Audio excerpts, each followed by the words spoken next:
instead of thinking jump back down to D, play a D7, I think what other chord tones in D7 are available to me and where are they? You know, what am I close to? So instead of ending on that G right there, instead of jumping back down to D, I think, well, why not just go down a half step to F sharp, which is the third of D7.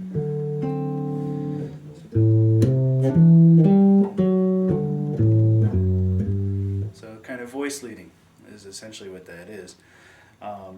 So I think once you can get, first time through a tune, just take a tune. It doesn't have to be autumn leaves. I like to flip around through the book a lot to keep myself guessing, doing different tunes I don't know. But first time through, stick to the regular arpeggios, root position. And then it's also a good idea to work through each time, say first time through root position, second time through first inversion, which is starting on the third of the chord instead of 1, 3, 5, 7, or 3, 5, 7, 1. Second time, there, third time through, second inversion, 5, 7, 1, 3, and so on. But eventually we want to get, once we can get through the tune, walking all the arpeggios and their inversions, eventually we want to try and start making it musical. So, in time, we could just kind of walk through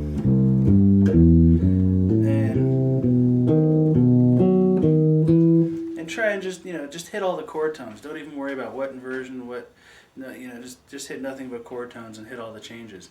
And now, what I like to do is free myself up of time altogether.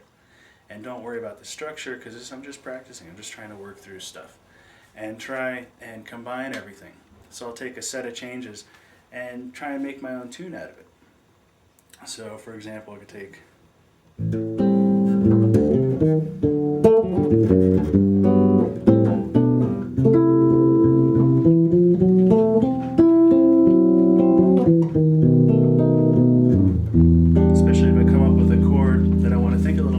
myself the freedom to think about it. Look at that. Those minor 7 flat 5 chords. Maybe not as familiar with those as other chords, so I'll stop and okay.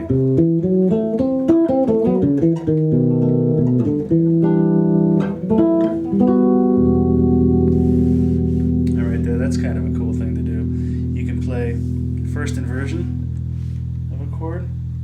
So take, instead of that E minor, I know the third degree of that is G major, so instead I'll play a G major 7 chord with an E on the bottom.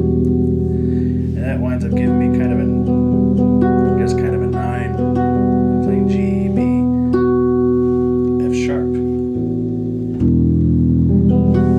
So I like to do that a lot. Say if I'm playing an A major,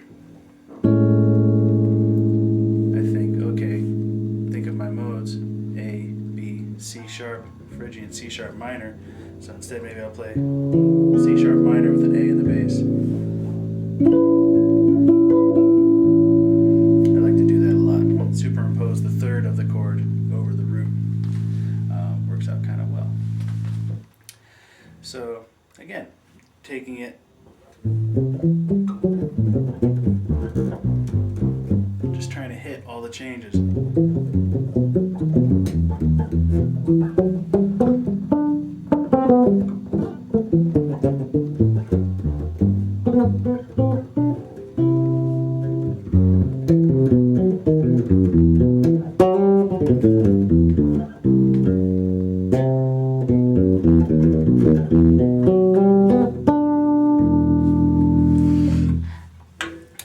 So, there's that.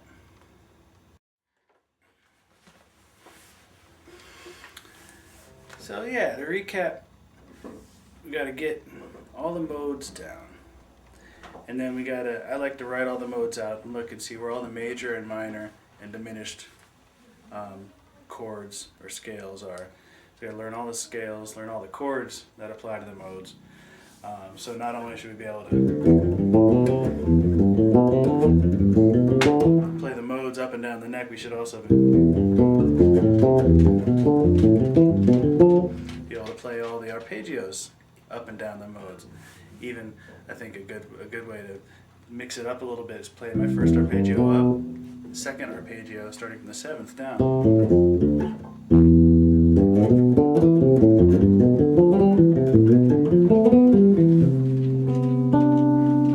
That's a great exercise. Once we have all of that, we start working on all of our chord shapes. You see A minor 7, figure out all the different ways you could play an A minor 7. If you have 6 strings, say, okay, 3-string shape, I can play it like that. 4-string shape, I can play it like that. 5-string shape, I can play it like that. 6-string shape, I can play it like that. And I do that for every type of chord. If I see G major, think 3-string shape, like that. 4-string shape, like that. 5-string shape, 6-string shape. Same thing with dominant, half diminished. Figure out every possible way you can play your chord. And those are only root position. Now you can get into first position and even write them all out. It's super helpful. And then try playing the chords to a standard. Get a real book or download a set of changes or something and just start practicing through them slowly. And just try and play all the chords. And then try and arpeggiate.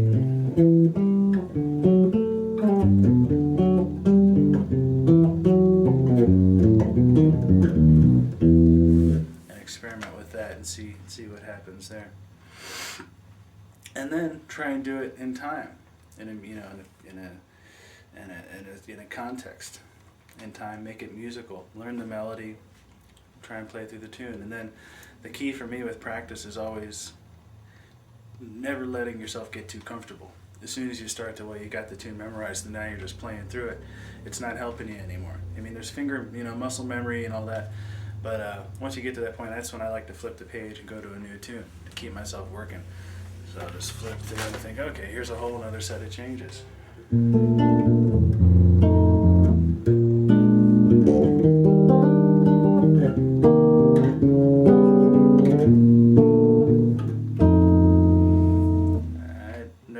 Tune before in my life, but I just like to know that I can see a set of changes and just work through the chords and make my own music out of it if I wanted to, or if somebody called it, I'd be able to.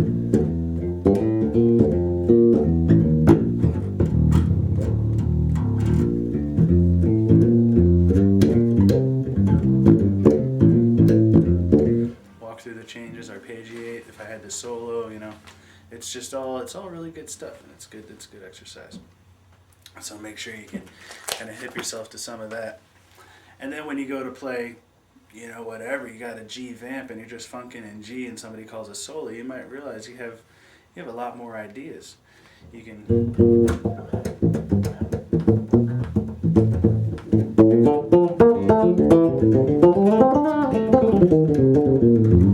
start working through, you find yourself arpeggiating from different parts of the scale, and then that's how you start to find some of those kind of hipper lines and stuff like that. So again, thank you so much, gospelchops.com, for allowing me to come on here and talk about some of this stuff. And I really appreciate all the emails and questions. I love it. Keep them coming. And I want to give a special thanks to Aguilar Amplification, Diodario Strings, Zom Basses. Amazing gear, and those companies have treated me really well. I'm really thankful. And just thank you all so much. Be well.